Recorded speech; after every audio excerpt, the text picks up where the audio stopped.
Hello,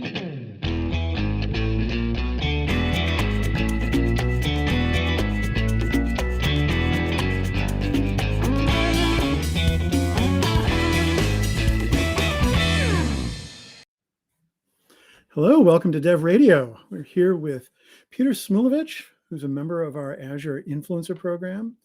He's Executive Director at Morgan Stanley, and also here with Rick McGuire, who manages that program. Thank you for joining us today, guys. It's amazing to be here. Thank you for the invite. Thank you, Matthew. Let's start off with, you've got an interesting role at Morgan Stanley. Yes. What do you do there these days?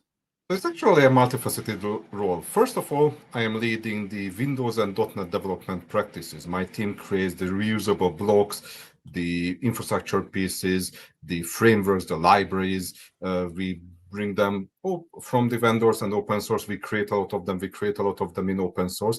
But next to leading this for Windows and .NET, I'm actually leading the same for spatial computing and the metaverse. So we are doing spatial computing technologies, all those headsets and various things that we are getting, is the thing. And also I do have another facet of my life where I'm working for the Linux Foundation, where I'm leading the emerging technologies, the open source readiness for financial companies. And I also part of the technical oversight committee for the financial companies as well as part of the Linux Foundation. So it's a multifaceted role, a lot of open source, a lot related to different technologies running on-premise, in the cloud, on Windows, on Linux. So it's actually a very, very wide range of different technologies I am touching on a daily basis. What's your journey been? How did you wake up one morning and find that this is the job for you? That morning has been a long time ago. I just recently had my birthday, so I'm not going to tell which year. I had actually Microsoft years. So I actually worked at Microsoft for more than a decade. I actually worked on various different things at Microsoft. I worked on the language C#. I worked on Visual Studio. I worked on the very early precursor of what became Azure Table Storage. I worked a lot on Dynamics, the Dynamics tool set before they were acquired. So it was still Great Plains. And after it as well, I worked on some projects I still cannot talk about, NDAs and Microsoft and everything. I actually worked on some interesting hardware projects. So I worked on the Surface table, which was this table you could put the different objects on it and it recognized them and so on. I had my own startup. I worked in for marketing, a few companies and everything. My startup was actually music-centric. So I actually had a very interesting journey and I touched a lot of different things in the last a lot of years. I don't want to age myself here. How do you figure out what to focus on next? How do you stay up to date with what's new and what's important? So actually, so the original idea, how do I do it, is actually coming from Microsoft. There was a Microsoft guy who wrote a guide which was called the PFM guide, the Pay It Forward Email Management. This was actually created in the 90s, so this is not news, not a new thing. That guy actually created a way how to use search folders in Outlook, which at that time was a new feature, and partly probably this guide was created to sell Outlook on this new feature as well, but how to use search folders and how to subscribe to as much thing as you can, whether it was RSS feed, whether it was email reminders, everything, to subscribe to a lot of things and start using these rules and search folders. The approach is that you never actually delete an email, you just mark it in a way that the search folders doesn't find it anymore. So this is actually the way how I am trying to consume information. I actually write a lot myself, so I actually take a lot of this information and create a lot of blog posts and other information on LinkedIn, on my own blog, and so on as well. And I actually look for how people react on it. And the combination of this, trying to consume a lot of information and trying to see what people are actually interested in, is what actually helps me figure out where I would like to focus to, if it makes sense. It does. It's a lot of work and takes some discipline, but and a lot of thousands of emails to go through every day. Yeah. Rick, how did you connect with Peter, and how did you decide he'd be a good fit for your program? Well, yeah, I mean, the Azure Developer Influencer Program, I mean, we're really focused right now primarily on strategic and enterprise accounts. And so we're really leveraging the account teams that are already engaged in those accounts.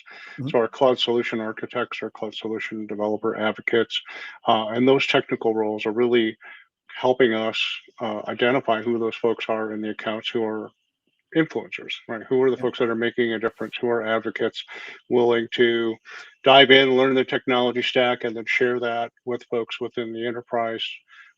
Really all about building, solid enterprise applications and making sure that we're providing our influencers and recognizing our influencers and accounts to get the tools and the contacts that they need within Microsoft to help enable them to be strong advocates within their organization. So Peter, him and I think through the interview, we talked for like a half an hour, might have been longer than a half an hour. Yeah.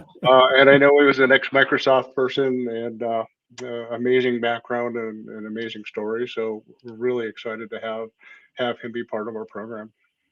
I actually love being there as part of this. I just call them MEDI, the Microsoft Azure Developer Influencers. I just call them MEDI or MEDI. I love being among them because I feel like I am among like-minded people, I'm going to just look into my notes for a second because I don't want to butcher anyone's name, but listening to John Maid speaking about UX in AI, hearing Rob Vettor speak about OpenAI Studio, hearing Daria Grigorou to speak about container application, we are able to deep into people's mind and see processes very differently. I have been talking to a lot to various product groups, mostly because I know them from my time at Microsoft, but working through them through the MEDI, when it's not only me talking to them, rather we have a like-minded group of people, we can do a kind of positive group thinking together to come up with new ideas based on what we hear. It's a real value.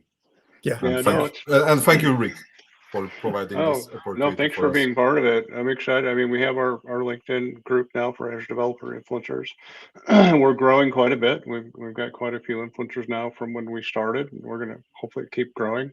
And it's exactly what you mentioned. It's about building a community of like-minded, developer architects who want to be successful and build great applications on our platform. So thrilled that you're excited about it, and I'm glad that it's making a difference, and hopefully we'll continue to grow this program and pull in other folks. Got time for a couple more questions. Sure. What has surprised you most in the past year? What surprised me?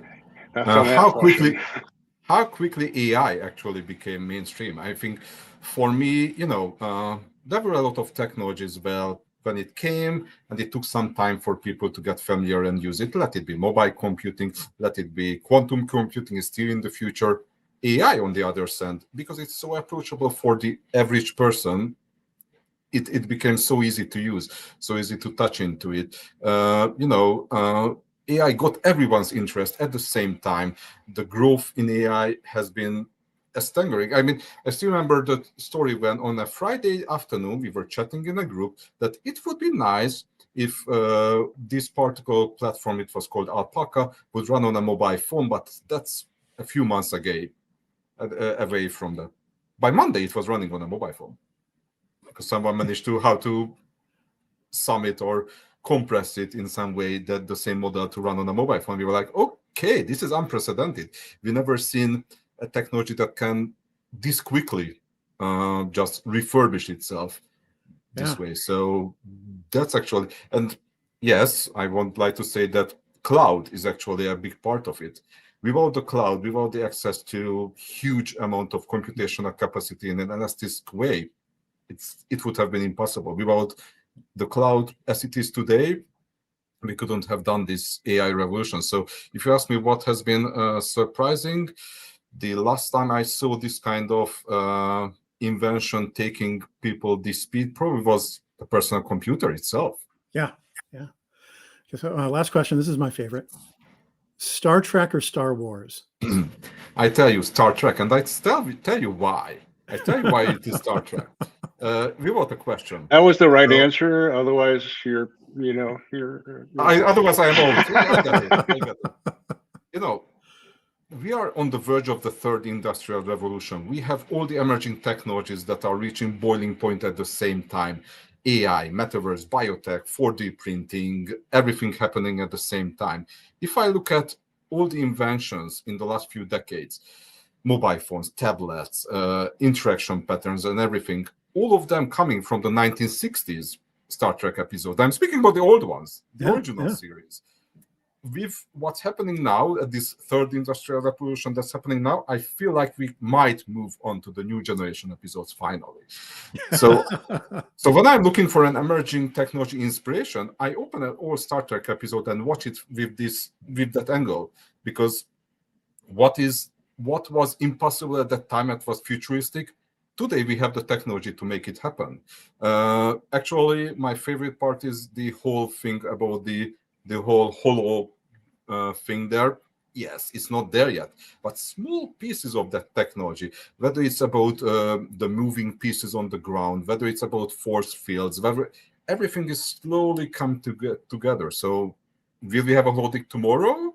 No, we are not going to get a holodeck tomorrow, but is holodeck a more likely thing to happen than lightsabers? Yeah, so Star Trek. Nice. Well, thank you so much for taking the time, and we'll look for you online, and thanks again. Thank you for the invite. Thank you. Thanks, Matt. Thanks, Peter.